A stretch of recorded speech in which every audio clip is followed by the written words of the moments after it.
Hello, we are at Burncoose and I just thought I'd show you my new favourite plant of mine. It's the Albizia summer chocolate and I just think it's incredible. When it grows its new leaves they are lighter in colour, as you can see here, and then they just turn to this most amazing colour. Albizias are known as the Persian silk tree, also sometimes known as the mimosa tree. They are partially hardy, maybe down to about -5, but I would say more of a conservatory, keep it indoors plant.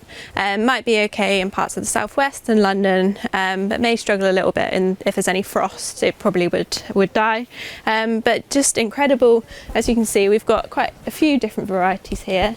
But I just think the chocolate one is just pretty exceptional, and I think it's going to be quite special. Yeah, it's just a lovely subtropical plant.